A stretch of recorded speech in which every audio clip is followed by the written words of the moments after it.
အားလုံးပဲမင်္ဂလာပါဒီဗီဒီယိုလေးမှာဆိုလို့ရှိရင်ကျွန်တော်တို့ရဲ့ Windows ကွန်ပျူတာတွေမှာ Screenshot ရိုက်တဲ့နည်းလမ်းလေး2မျိုးကိုမျှဝေပေးသွားမှာဖြစ်ပါတယ်ပထမအဆုံးနည်းလမ်းလေးကတော့ကျွန်တော်တို့ရဲ့ဒီ Windows ကွန်ပျူတာတွေမှာ Screenshot ရိုက်မယ်ဆိုလို့ရှိရင်ကျွန်တော်တို့ရဲ့ keyboard မှာရှိတဲ့ Windows key လေးနဲ့ 𝚃𝚑𝚊𝚗𝚒 ဆိုတဲ့ key လေးနဲ့ကိုတွဲနှိပ်လိုက်ရမှာဖြစ်ပါတယ်ကျွန်တော်တစ်ချက်နှိပ်လိုက်ပါမယ်ကျွန်တော်တို့ရဲ့ keyboard ကနေဒီ key လေးနှစ်ခုတွဲနှိပ်လိုက်တယ်ဆိုလို့ရှိရင်ဖြတ်ခနဲဆိုပြီးသူရိုက်လိုက်တာဖြစ်ပါတယ်เนาะအဲ့တော့ရိုက်ပြီးသွားတဲ့ဒီ Screenshot ဆိုလို့ရှိရင်ဘယ်နေရာမှာသွားစေထားလဲဆိုတာကိုကျွန်တော်တို့သိဖို့လိုပါတယ်သွားစေတဲ့နေရာလေးကကျွန်တော်တို့ရဲ့ကွန်ပျူတာထဲမှာရှိတဲ့ဒီ picture ထဲမှာရှိပါတယ် picture ထဲမှာ Screenshot folder လေးထဲမှာသူသွားစေပေးတာဖြစ်ပါတယ်เนาะဒါဆိုလို့ရှိရင်ကျွန်တော်တို့ခုနရိုက်လိုက်တဲ့ Screenshot လေးပဲဖြစ်ပါတယ်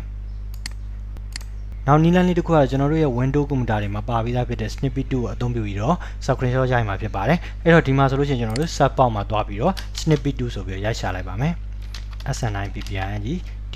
TOOL ပေါ့နော်ဒီ tool လေးကိုရိုက်ရှာလိုက်လို့ရှိရင်ဒီမှာကကြီးပုံစံလေးနဲ့ tool ပုံစံလေးတွေ့ရမှာဖြစ်ပါတယ်နော်ဒီ tool လေးကိုကျွန်တော်တို့ရဲ့ task bar ပေါ်မှာအသုံးများတယ်ဆိုလို့ရှိရင်ပင်ထိုးပြီးတော့တင်ထားလို့လည်းရနော်ဒီ tool လေးကိုအသုံးပြုမယ်ဆိုလို့ရှိရင်ဒီ Snippet 2လေးကိုနှိပ်လိုက်မယ်နှိပ်လိုက်တဲ့အခါမှာသူကဒီ box လေးကြာလာဖြစ်ပါတယ်နော်အဲ့တော့ကျွန်တော်တို့က Screenshot ရိုက်မယ်ဆိုလို့ရှိရင်ဒီမှာ new ကိုတစ်ချက်နှိပ်လိုက်မယ်ဒါဆိုလို့ရှိရင်တော့ကျွန်တော်တို့ရဲ့ screen လေးကမှိန်သွားပြီးတော့ဒီမှာဆိုလို့ရှိရင်ကျွန်တော်တို့အပေါင်းပုံစံလေးပေါ်လာဖြစ်ပါတယ်နော်ဒါလေးကဘာလဲဆိုလို့ရှိရင်ကျွန်တော်တို့ကဒီစာမျက်နှာမှာဘယ်ကနေဘယ်ထိ Screenshot ရိုက်မှာလဲဆိုတာကိုသတ်မှတ်ပေးရမှာဖြစ်ပါတယ်အဲ့တော့ကျွန်တော်တို့ရိုက်မယ် Screenshot area လေးကိုသတ်မှတ်ပေးမှာဖြစ်ပါတယ်ဒီမှာဒီကနေဒီထိ Screenshot ရလိုက်မယ်လို့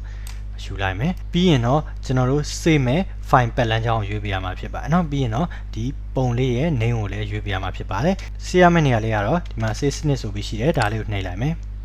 နှိပ်လိုက်တဲ့အခါမှာကျွန်တော်တို့ရဲ့ဒီ file ပတ်လမ်းကြောင်းရွေးပေးရမယ်ကျွန်တော်တို့က desktop ပေါ်မှာ save ချင်တယ်ဆိုလို့ရှိရင်လည်း desktop ပတ်လမ်းကြောင်းကိုရွေးပေးပြီးရင်တော့ file name လေးပေးပြီးတော့ save ကိုနှိပ်လိုက်တယ်ဆိုလို့ရှိရင်တော့ကျွန်တော်တို့ရိုက်ထားတဲ့ Screenshot ပုံလေးရရှိမှာဖြစ်ပါတယ်